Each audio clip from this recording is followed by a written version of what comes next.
ओम शांति। 28 सितंबर 1969 बाबा के अव्यक्त मधुर महावाक्य। मुरली का टाइटल पूरे कोर्स का सार, कथनी करनी एक करो। बाबा कहे, किस रूप में मुलाकात कर रहे हो? अव्यक्त रूप से व स्नेह रूप से व शक्ति रूप से। बाप रूप से तो मुलाकात कर ही रहे हो, लेकिन स्नेह रूप में व शक्ति रूप में व अव्यक्त रूप में वर्तमान कौन सा विशेष रूप है? सारे दिन में इन तीनों रूपों में से ज़्यादा कौन सा रूप रहता है? इन तीनों में से श्रेष्ठ कौन सा है? हर एक ने अपना समाचार सुनाया।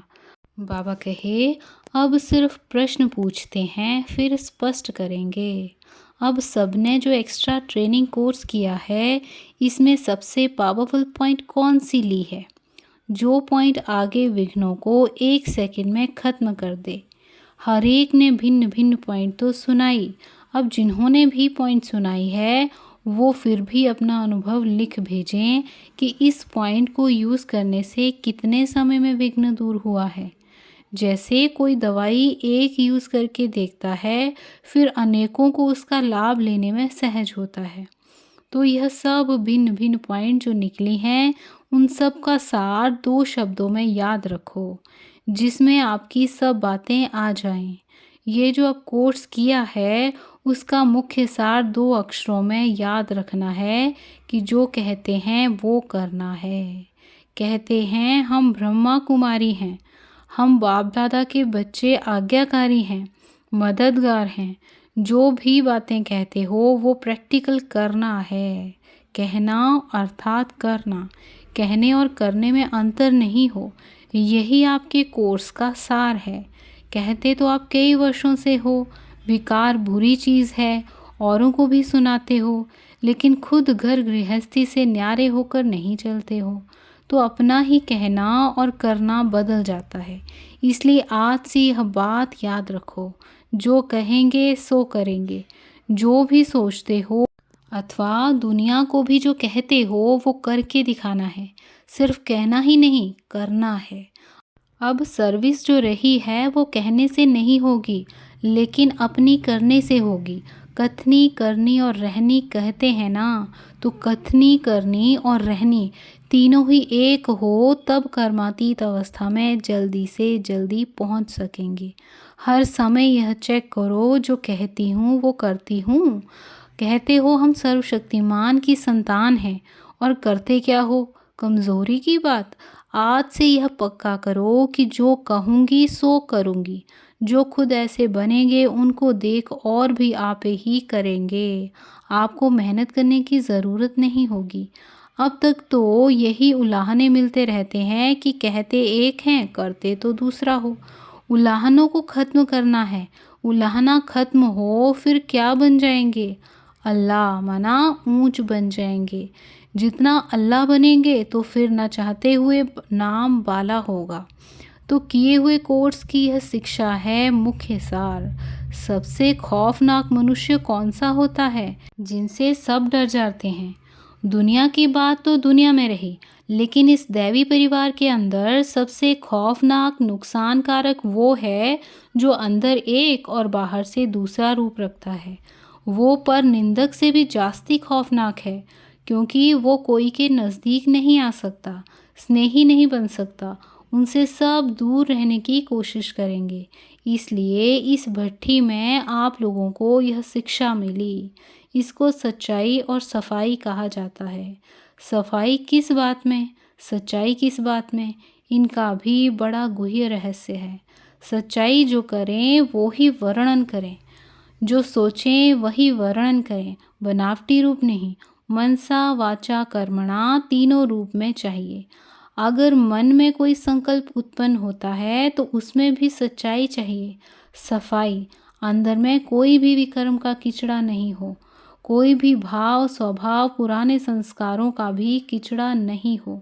जो ऐसी सफाई वाला होगा वो ही सच्चा होगा। और जो सच्चा होता है उसकी परख क्या होती है? जो सच्चा होगा वह सबका प्रिय होगा, उसमें भी सबसे पहले तो वह प्रभु प्रिय होगा। सच्चे पर साहिब राजी होता है, तो पहले प्रभु प्रिय होगा, फिर दैवी परिवार का प्रिय होगा। उसको कोई भी ऐसी नज़र से नहीं देखेगा। उनकी नज़र में, वाणी में, उनके कर्म में ऐसी परिपक्वता होगी जो कभी भी ना खुद ही डगमग होगा, ना ही दूसरों को करेगा। जो सच्चा होगा वह प्रिय होगा। कई समझते हैं कि हम तो सच्चे हैं, लेकिन मुझे समझा नहीं जाता है। सच्चा हीरा कभी छिप थोड़े ही सकता है। इसलिए ही यह समझना मैं ऐसा हूँ, परंतु मुझे ऐसा समझा नहीं जाता है। यह भी सच्चाई नहीं है। सच्चाई कभी छिप नहीं सकती है और सच्चे सबके प्रिय बन जाते हैं। कई यह भी समझते हैं कि हम नज़दीक नहीं हैं, इसलिए ही प्रख्यात नहीं हैं। लेकिन जो सच्चे और पक्के होते हैं वो दूर होते हुए भी अपनी परख छिपा नहीं सकते। कोई कितना भी दूर हो, लेकिन बाप दादा के नज़दीक होगा। जो बाप के नज़दीक है वो सबके नज़दीक है। तो सच्चा बनना। सफाई का सबूत चलन में दिखता है। सिर्फ समझना ही नहीं है, लेकिन कर्म में करके दिखाना है। जो कर्म हो वो भी दूसरों के सर्विस के निमित्त हो।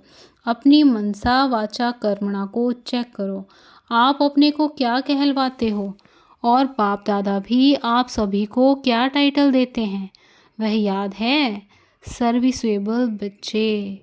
तो जो सर्विसेबल हैं उनका हर संकल्प, हर शब्द, हर कर्म सर्विस ही करेगा। भाषण करना, किसी को समझाना सिर्फ यही सर्विस नहीं है, परंतु जो सर्विसेबल हैं वो हर सेकंड सर्विस ही करते रहते हैं। तो अपने को देखना है कि हमारी हर सेकंड सर्विसेबल चलन होती है, वह कहाँ डिस सर्विस वाली चलन तो नहीं है। जब नाम सर्विसेबल है तो कर्म भी ऐसा ही होना चाहिए। इसलिए जो कहना है वो करना भी है। यह याद रखने से पुरुषार्थ में सहज सफलता पाएंगे। कई बहुत खुश होते हैं कि हमने इतने जिज्ञासु समझाए, इतने भाषण किए, बहुत सर्विस की, लेकिन वो भी हद की सर्विस है। अब तो बेहद की सर्विस करनी है। मनसा वाचा कर्मणा तीनों रूपों से बेहद की सर्विस हो, उसको कहा जाता है सर्विसेबल। अब अपने को देखो कि हम सर्विसेबल बने हैं। ऐसा सर्विसेबल फिर स्नेही भी बहुत होगा। अब ऐसा सभी ने ठप्पा लगाया है व कोई साहस भी रख रहे हैं। जब करना ही है तो गोया ठप्पा लग ही गया। अपने में शक क्यों करते हो कि ना मालूम परीक्षा में पास हों व फेल हों? होशियार स्टूडेंट सदैव निश्चय से कहते हैं कि हम तो नंबर 1 आएंगे। अगर पहले से ही अपने में संशय रखेंगे तो संशय की रिजल्ट क्या होती है? फिर विजयी बन ना सकें। अगर ज़रा भी संशय रखा तो विजयी नहीं बनेंगे। जब तक निश्चय नहीं है, आप लोगों ने शुरू से ही दांव लगाया है कि वर्षा लेके ही छोड़ेंगे, या सोचा था कि देखेंगे। दांव लगाया, गोया बन ही गए। जब अपने को निश्चय बुद्धि कहते हो तो कोई भी बात में, ना बाप की नॉलेज में, ना बाप के परिवार में संशय व विकल्प उठना चाहिए।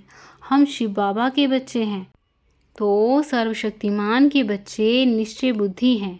यह कौन बोलता है? सर्वशक्तिमान के बच्चे बोलते हैं। निश्चय रखने से ही विजय हो जाएगी। भल करके अंदर समझो कि ना मालूम क्या होगा, परंतु फिर भी निश्चय में विजय हो जाएगी। अगर निश्चय नहीं है तो आपका कर्म भी वैसा ही चलेगा।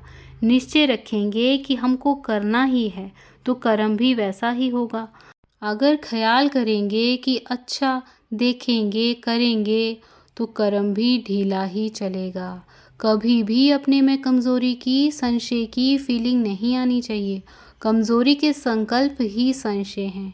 अब कहाँ तक ये पुराने संस्कार और संकल्प रहेंगे? पुराने संस्कार भी नहीं, संस्कार तो मोटी चीज़ है, लेकिन पुराने संकल्प खत्म होने चाहिए। तब कहेंगे भट्ठी से पक कर निकल रहे हैं। भट्ठी का अर्थ ही क्या है? भट्ठी में सारा जलकर खत्म हो जाते हैं, रूप ही बदल जाता है। कोई भी चीज़ भट्ठी में डालेंगे तो उनका रूप, गुण आदि सब बदल जाएगा। आप भी भट्ठी करते हैं तो रूप गुण बदलना चाहिए। ईंट जब पकती है तो पहले मिट्टी होती है, फिर पकने से उनका रूप गुण बदल जाता है और कर्तव्य भी बदल जाता है। इसी रीति अपना रूप गुण और कर्तव्य तीनों ही बदलते जाना है। यह है भट्ठी की रिजल्ट। अब बताओ कि बदल लिया है व बदलेंगे। आपके उमंगों के साथ बाप दादा की भी मदद है। जितना आप अपने में निश्चय रखेंगे उतना बाप दादा भी अवश्य मददगार बनते हैं। स्नेही को अवश्य सहयोग मिलता है। किससे भी सहयोग लेना है तो स्नेही बनना है। स्नेही को सहयोग की मांगनी नहीं करनी पड़ती है। बाप दादा के स्नेही बनेंगे, परिवार के भी स्नेही बनेंगे तो सभी का सहयोग स्वतः ही प्राप्त होगा। मुख्य यही दो बातें हैं, निश्चय बुद्धि और नष्टो मोहा। यह तो तिलक माथे पर लगा ही दिया है। स्लोगन भी याद रखना है, जो कहेंगे वो करेंगे। यह है माताओं की सजावट। माताएं श्रृंगार ज़्यादा करती हैं ना, तो इन माताओं का श्रृंगार रत्नों से किया जाता है। सबसे चमकने वाला श्रृंगार होता है रत्नों का। सोने में भी रत्न होता है तो जास्ती चमकता है। तो बाप दादा ने इन माताओं को रत्नों से श्रृंगारा है, क्योंकि संगम पर सोने से भी ज़्यादा हीरा बनना है। जितना जितना अपने को रत्नों से सजाएंगे उतना ही ना चाहते हुए भी दुनिया की नज़र आपके तरफ जाएगी। दुनिया को कहने की दरकार नहीं होगी कि हमारी तरफ देखो। यह ज्ञान रत्नों का श्रृंगार दूर वालों का भी ध्यान खिंचवाएगा। इसलिए इन रत्नों के श्रृंगार को सदा के लिए कायम रखेंगे, ऐसा निश्चय करना है। आज अमृत वेले कोई बच्चे विशेष याद आए जो साकार रूप में ज़्यादा साथ रहे हैं। आज विशेष उनकी याद आई, क्योंकि आजकल साथ रहने वालों का पुरुषार्थ पहले से बहुत अच्छा है, इसलिए पुरुषार्थ के स्नेह में उनकी याद आई। वर्तमान समय मधुबन वालों में परिवर्तन विशेष देखने में आ रहा है। हर स्थान में एक एक रत्न चमक कर जा रहे हैं। अब एक एक चमका हुआ रत्न फिर जाकर बाप समान कैसे बनाते हैं वह अब देखेंगे। कभी भी हिम्मतहीन बोल नहीं बोलने चाहिए। पुरुषार्थहीन व हिम्मतहीन बनना वह अब जमाना गया।